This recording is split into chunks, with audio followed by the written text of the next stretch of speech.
Salut! Vous êtes-vous déjà demandé pourquoi une montagne ou un ruisseau porte son nom? Est-ce qu'il signifie quelque chose? La réponse simple est oui. Aucun nom n'a été attribué au hasard, et de plus, il contenait l'information importante pour nos ancêtres. Dans cette vidéo, je vous propose de découvrir ou de redécouvrir quelques noms des endroits qui nous entourent à travers les yeux de ceux qui les ont nommés. Et cela sur l'exemple des sommets, des ruisseaux et des villages qui entourent le lac de Montrion situé dans le Haut-Chablais. Et nous commençons par le nom du lac de Montrion. Selon la théorie commune, la partie rayon correspond au concept de la rotondité d'une montagne. Cependant, il est impossible de trouver une montagne ronde autour du lac. Mais en remontant vers l'histoire et les langues anciennes, on peut trouver le mot grec rayon, ayant ses équivalents comme roïne et rine dans les langues celtiques. Tous ces mots signifient pointe de montagne promontoire, et dans ce cas particulier se réfèrent à la crête rocheuse située sur la rive droite du lac. Sur la base de cela, on peut conclure que le nom du lac de Montrion a des origines celtiques.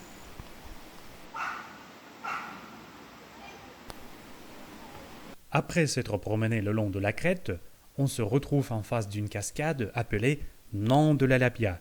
Le mot Nom provient du patois de la région et signifie ruisseau, mais avec une petite précision.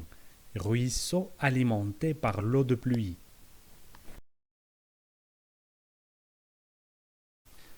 Et maintenant, passons à la deuxième partie du nom, Lapia.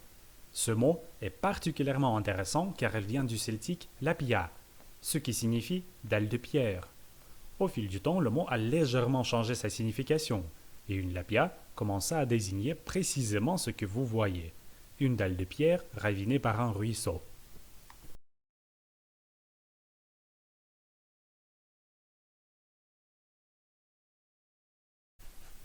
Parfois, ça peut être fascinant de suivre l'évolution des noms propres.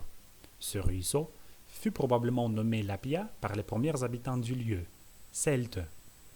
Après que la langue celtique fut oubliée et remplacée par le latin, qui au cours du siècle s'est transformé en savoyard dans l'endroit dont nous parlons, il a fallu ajouter le mot nom pour permettre au nom de donner l'information la plus précise. Et aujourd'hui, comme la langue savoyarde est remplacée par le français, le mot nom n'est plus informatif.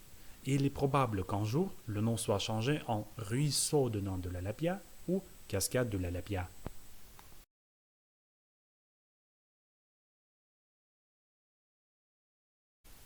Maintenant, suivons une rivière qui se jette dans le lac, et dont je n'ai pas réussi à trouver le nom, afin de profiter de la vue sur cette cascade absolument magnifique.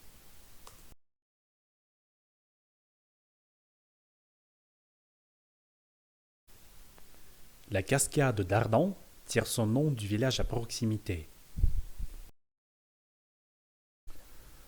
Le nom du village Ardent est très ancien. Il provient d'une racine proto-indo-européenne arde ou ourde, désignant un mouvement vers le haut. Cette racine a été préservée dans la langue celtique, à comparer avec irlandais arde, ce qui signifie haut ou plateau en altitude, gaélique de l'Écosse arde, haut, ou avec une langue bien plus éloignée mais aussi d'origine commune avec les langues européennes, sanskrit. Ourda, désignant dirigé vers le haut. Même dans le français moderne, nous pouvons trouver l'adjectif ardent provenant de la même racine. Le mot signifie enflammé ou qui brûle. Probablement, il s'agit d'une connexion aux flammes de feu qui sont toujours orientées vers le haut.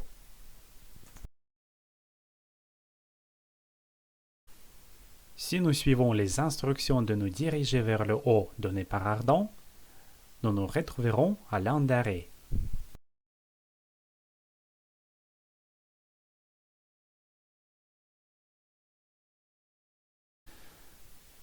Le nom Landaré est dérivé de quelque chose connecté à l'eau coulante. Dans le celtique, landon signifiait liquide. Nous pouvons le comparer aux mots dérivés de la même racine dans les langues différentes, même assez éloignées du français. Dans le letton, par exemple, le mot lit signifie pluie. Dans le tchèque, le mot lit signifie verser l'eau, c'est un verbe. ou nous pouvons le comparer au mot français liquide, qui se commence par les mêmes sons li.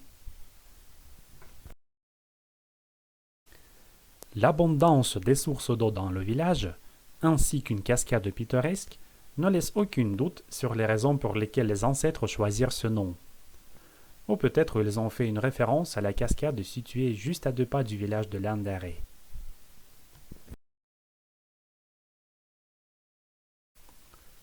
Si nous tournons le dos à la cascade que vous venez de voir, on verra ce paysage avec le lac de Montrion.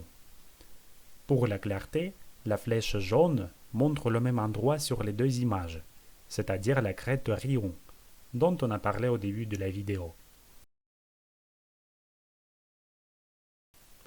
Et au-dessus de la crête se trouve l'endroit appelé Serre-Rossé. Les parties du mot serre et rossé sont respectivement traduits du savoyard comme sur et rocher, ce qui désigne la plaine et les pâturages situés sur la montagne au-dessus du rocher. On pourrait même imaginer quelqu'un dire « Je vais chercher des herbes sur le rocher ». Serre-Rossé. De l'autre côté, on voit la pointe de Nanto. Maintenant, vous savez bien qu'un nom est un ruisseau alimenté par l'eau de pluie. Et il est possible que nous devinions sans difficulté pourquoi elle s'appelle comme ça. Tout le versant de la montagne est creusé par des noms.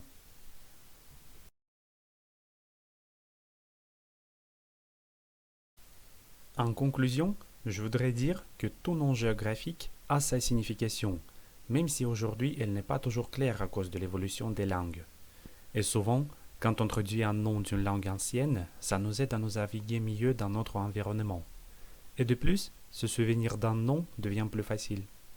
Si vous souhaitez en découvrir plus, par exemple les origines du nom d'une rivière près de chez vous, je vous laisse les sources dans la description. J'espère que cette vidéo vous aura plu. N'hésitez pas à me mettre une pouce bleu si c'est le cas. Merci de m'avoir écouté et à la prochaine.